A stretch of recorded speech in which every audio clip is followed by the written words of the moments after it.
আসসালামু আলাইকুম। আমি হাসিব কফি বেরেস্তার, সৌদি আরব থেকে। আজকের আলোচনার টপিক হইতেছে আপনার পরিবার নিয়ে। পরিবার এমন একটা জায়গা, দিন শেষে রাতে যখন আপনি আসবেন আপনার ফ্যামিলির কাছে ক্লান্ত শরীর নিয়ে, ফ্যামিলি সকলের সাথে রাতের খাবার খেয়ে ঘুমাতে যাবেন, এই ফ্যামিলি নিয়ে আজকে আলোচনার টপিক। আপনার এই ছোট্ট একটা পরিবারে ভাই, ভাবি, বাবা, মা, আপনি, আপনার ওয়াইফ বসবাস করেন।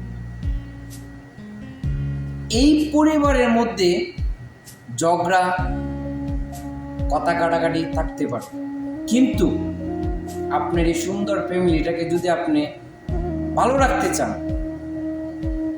তৃতীয় পক্ষের লোকের কাছে কোনো কিছু বলবেন না। তৃতীয় পক্ষের লোকটা এরকম মানুষ, আপনার মার সাথে আপনার কথা কাটাকাটি হয়েছে, আপনি যদি ওই তৃতীয় পক্ষের মানুষটার কাছে বলেন যে আজকে এরকম এরকম হয়েছে, আজকে এরকম এরকম করছে, আপনি নিজে জানতেছেন না যে আপনার কতটুকু ক্ষতিটা করবে তৃতীয় পক্ষের লোক। তৃতীয় পক্ষের লোক কারা? সমাজের মানুষ। আপনার ফ্যামিলির ভিতর অনেক কিছু হতে পারে, সো এটা ফ্যামিলির ভিতরে আপনারা মীমাংসার মধ্যে থাকবেন এবং শান্ত শৃঙ্খলার ভিতরে থাকবেন। হুড়াহুড়ি করবেন না, হইচই করবেন না, গুজব ছড়াবেন না। আপনি নিজের সুন্দর পরিবারটাকে আপনি নিজের হাতে ক্ষতি করবেন না।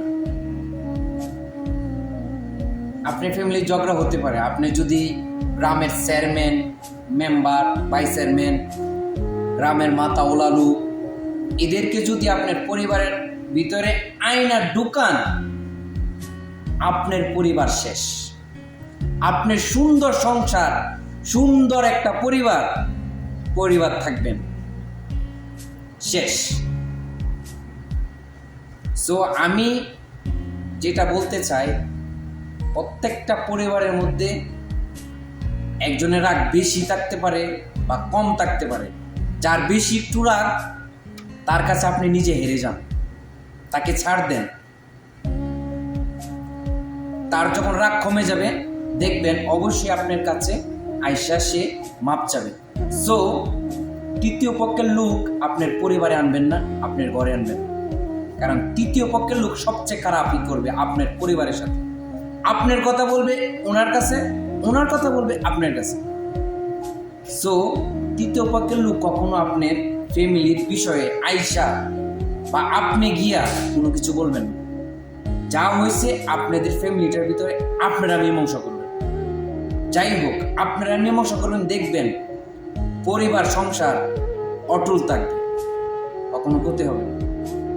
সো সকলে ভালো থাকবেন, সুস্থ থাকবেন, পরিবার নিয়ে, আব্বু আম্মু নিয়ে ভালো থাকবেন। আর খারাপ মানুষের থেকে 100 হাত দূরে থাকবেন। 5 ওয়াক্ত নামাজ পড়বেন, বাস। ভালো থাকবেন। আল্লাহ হাফেজ।